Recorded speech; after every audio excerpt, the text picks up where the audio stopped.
ଶିକ୍ଷକ ଏବଂ ମୋର ଛୋଟ ବଡ଼ ଭାଇ ଓ ଭଉଣୀମାନଙ୍କୁ ମୁଁ ହାର୍ଦ୍ଦିକ ଶୁଭକାମନା ଜଣାଉଛି।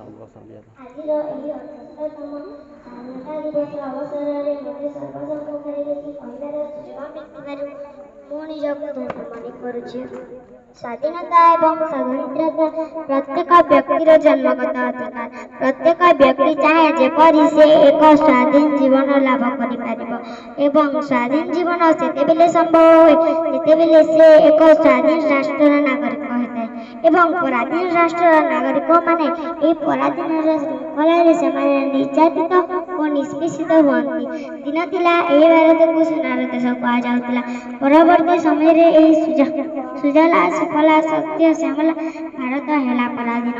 ଏହାର କାରଣ ହେଲା କେବଳ ଏକତାର ଅଭାବ। ଯେତେବେଳେ ବ୍ରିଟିଶମାନେ ଭାରତରେ ଏକ ଇଷ୍ଟ ଇଣ୍ଡିଆ ନାମକ କମ୍ପାନୀ ଗଠନ କରି ବେପାର ବାଣିଜ୍ୟ କରୁଥିଲେ, ଧୀରେ ଧୀରେ ସେମାନେ ପୁରା ଭାରତକୁ ଶାସନ କରିବାକୁ ଲାଗିଲେ। ନିରୀହ ଭାରତବାସୀଙ୍କ ଉପରେ ଅନ୍ୟାୟ ଅତ୍ୟାଚାର କଲେ, କିନ୍ତୁ ସେମାନେ ଭୁଲି ଯାଉଥିଲେ ପ୍ରତ୍ୟେକ ଆରମ୍ଭର ଶେଷ ଅଛି। ଊନବିଂଶ ଶତାବ୍ଦୀ ବେଳକୁ ଜନ୍ମ ନେଇଥିଲେ ଅନେକ ସ୍ୱାଧୀନତା ସଂଗ୍ରାମୀ।